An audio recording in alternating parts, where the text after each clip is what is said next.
Hello बच्चों, आज हम पढ़ने वाले दूसरा फ्लूइड के बारे में जिसको बोलते हैं लिम्फ। उसको टिश्यू फ्लूइड भी कहा जाता है। So what is lymph? So during flow of blood through capillaries, some water soluble substances move out in the space between cells of tissues. This fluid released out is known as interstitial fluid or tissue fluid. So इसका मतलब ये है कि कभी कभी ऐसे sales होते हैं कि ब्लड न्यूट्रिएंट्स और ऑक्सीजन प्रोवाइड नहीं कर पाते हैं। तो उस सिनेरियो में तो हर सेल को तो ब्लड ऑक्सीजन और न्यूट्रिएंट्स तो चाहिए ही होता है। तो उन सेल को प्रोवाइड करने के लिए ऑक्सीजन न्यूट्रिएंट्स लिम्फ का इस्तेमाल करते हैं। सो एग्जैक्टली क्या होता है? तो कुछ वाटर सोल्यूबल सब्सटेंसेस वो कैपिलरी से निकल के वो सेल्स की तरफ जाते हैं और उन लोगों को न्यूट्रिएंट्स ऑक्सीजन प्रोवाइड करते हैं। और इन रिटर्न जो वेस्ट प्रोडक्ट प्रोड्यूस करते हैं वही सेल्स वहाँ से कार्बन डाइऑक्साइड और any harmful toxic substances like urea and all collect करके वो फाइनली लिम्फेटिक वेसल्स में जाते हैं और वो लिम्फेटिक वेसल अल्टीमेटली वेन में जाके मिल जाते हैं। तो इस तरीके से न्यूट्रिएंट्स प्रोवाइड करते हैं उस सेल को जहाँ पर ब्लड पहुँच ही नहीं पाता है। ठीक है, similar to blood but don't contain large size proteins, RBCs and platelets. It is a colorless fluid containing specialized lymphocytes that provide immune response to body. ये ब्लड की जैसा है लिक्विड, लेकिन इसमें क्या नहीं होता है? लार्ज साइज प्रोटीन्स नहीं होते, क्योंकि वो लार्ज साइज प्रोटीन्स कैपिलरी के थ्रू से निकल नहीं पाते, क्योंकि कैपिलरी के वॉल एंडोथेलियम से बना जाता है जो वो स्मॉल सॉल्युबल सब्सटेंस को ही पास करने देते हैं। तो इसलिए large size proteins, RBC, platelets वो रह जाते हैं। खाली डब्ल्यूबीसी निकल सकता है कैपिलरी से। तो वही चीज़ बोल रहा है कि ब्लड की तरह वो है, लेकिन उनके अंदर प्रोटीन्स, आरबीसी, प्लेटलेट्स नहीं होता है। ताकि आरबीसी नहीं होता है इसलिए इन लोगों का कलर कलरलेस है और मेनली ये ज़्यादातर लिम्फोसाइट्स भरे रहते हैं लिम्फ या टिश्यू फ्लूइड में, जो हमको हेल्प करता है इम्यून रेस्पॉन्स बॉडी के लिए। तो उसका फंक्शन क्या है? वही provide immunity, carry proteins and fat molecules and transport oxygen, food material, hormone. वही जैसे हम लोग बात किए कि जैसे लिम्फोसाइट ज़्यादा होते हैं तो आपके लिम्फ में, इसलिए वो इम्यूनिटी प्रोवाइड करते हैं। वो कोई फॉरेन पार्टिकल्स आते हैं तो उनको एनगल्फ करते हैं, उनको मारता है by the process of phagocytosis. और protein, fat molecules transport oxygen भी करता है जहाँ पर ब्लड पहुँच नहीं पाता है। तो दोनों काम करता है, इम्यूनिटी के साथ न्यूट्रिएंट्स, ऑक्सीजन भी प्रोवाइड करते हैं। तो अभी नेक्स्ट टॉपिक है सर्कुलेटरी पाथवेज। तो सर्कुलेशन पाथवेज बहुत तरीके से होता है। एक है ओपन सर्कुलेटरी सिस्टम, दूसरा है क्लोज सर्कुलेटरी सिस्टम। तो देखते हैं ओपन सर्कुलेटरी सिस्टम क्या है। So blood pumped by the heart is passes through a large vessels into open spaces और body cavities called sinuses. Open circulatory system में ये होता है कि ब्लड जो होता है पंप होके हार्ट से वो एक लार्ज वेसल में पास करता है और फाइनली एक ओपन स्पेस में रिलीज हो जाता है, जिसको बोलते हैं साइनसेस। लेकिन क्लोज सर्कुलेटिंग सिस्टम में क्या होता है? Blood pumped by the heart is circulated through a closed network of blood vessels.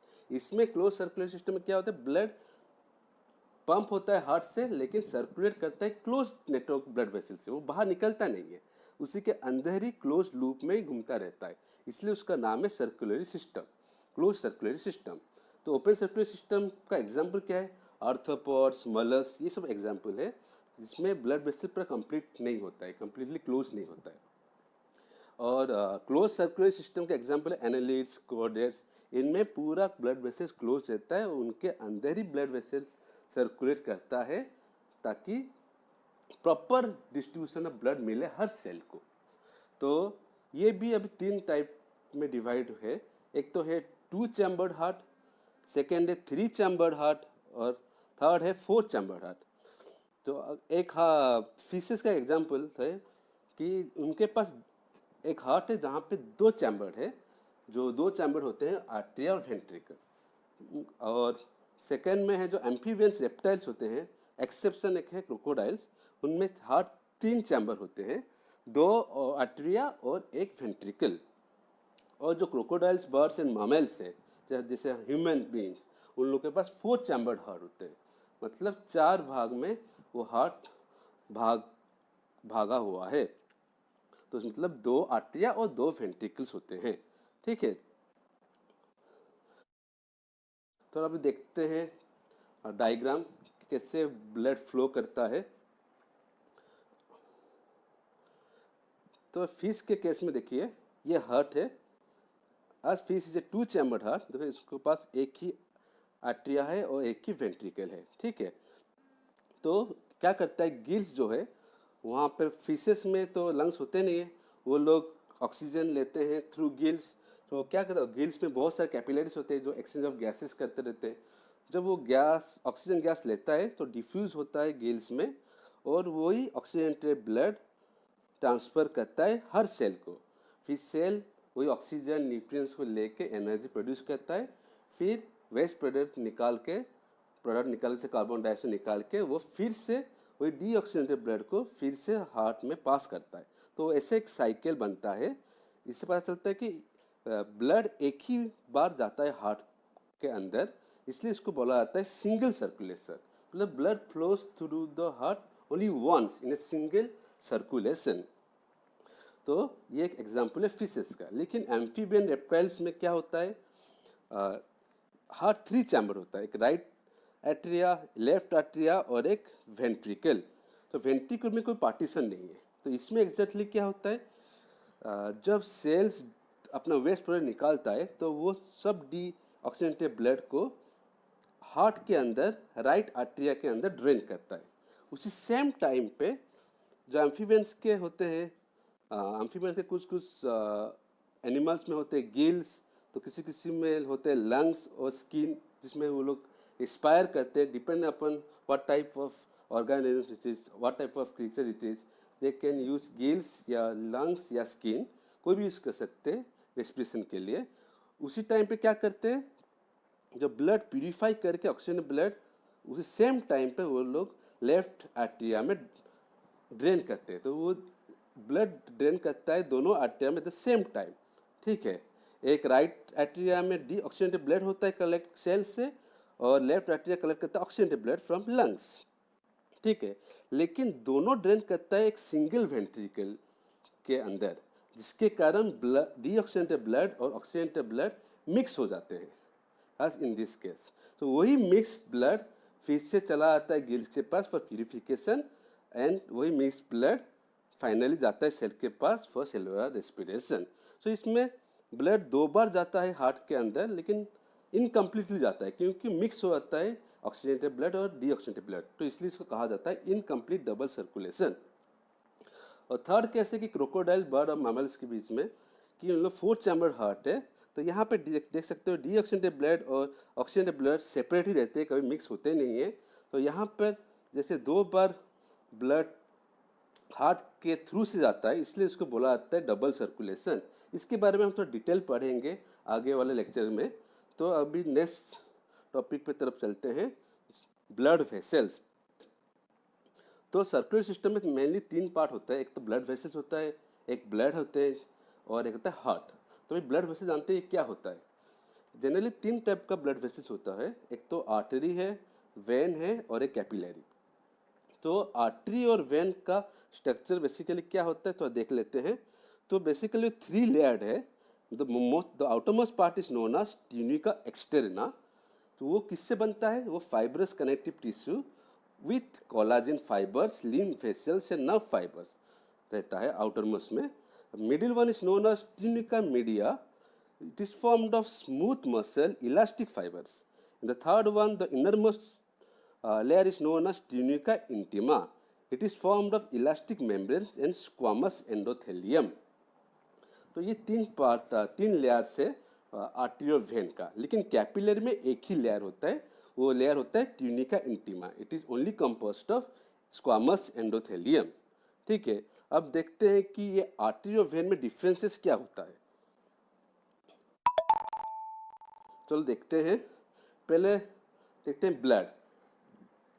तो बेसिकली आर्टरी में pure oxygenated blood rich in nutrients रहते हैं। हमेशा ऑक्सीजन ब्लड की आर्टरी में जाता है। एक्सेप्शन एक है पल्मोनरी आर्टरी, ये लिख लो बच्चे लोग, बहुत इंपॉर्टेंट क्वेश्चन है। Pulmonary artery is the only artery which carry deoxygenated blood.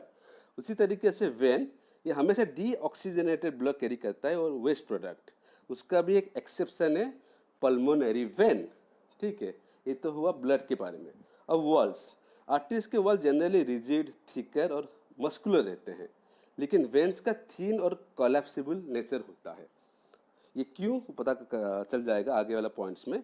Location, artery generally body के अंदर रहते हैं, वो दिखते नहीं है, deeply seated within the body, but veins are superficial peripherally located closer to the skin. मतलब बाहर के स्किन में तुमको जो वेन दिखते हैं वो एक्चुअली वेन ही होते हैं, वो स्किन के सरफेस में रहते हैं। क्योंकि आर्टरी मेन ब्लड वेसल होता है, क्योंकि वो ऑक्सीजन ब्लड प्रोवाइड करते हैं, तो उनको सिक्योर करने के लिए वो अंदर ही रहते हैं बॉडी के। फोर्थ पार्ट है ट्यूनिका मीडिया, जो मिडिल वाला लेयर होता है वो जनरली आर्टरी में थिक होता है। जैसे तुम देख सकते हो आर्टरी में ये थिक है ट्यूनिका मीडिया, लेकिन वेन में बहुत थिन है, तो वही रीजन है ट्यूनिका मीडिया थिक है आर्टरी में और वेन में थिन है, इसलिए इन लोग का वॉल्स वेन का थिन होता है और walls of arteries are rigid, thicker and highly muscular. Lumen arteries का नैरो होता है और वेन्स वाइड होता है। देख सकते हो क्लियरली वेन्स का लुमेन जो है, जो गैप है, काफ़ी बड़ा होता है और आर्टरी का बहुत छोटा ही होता है।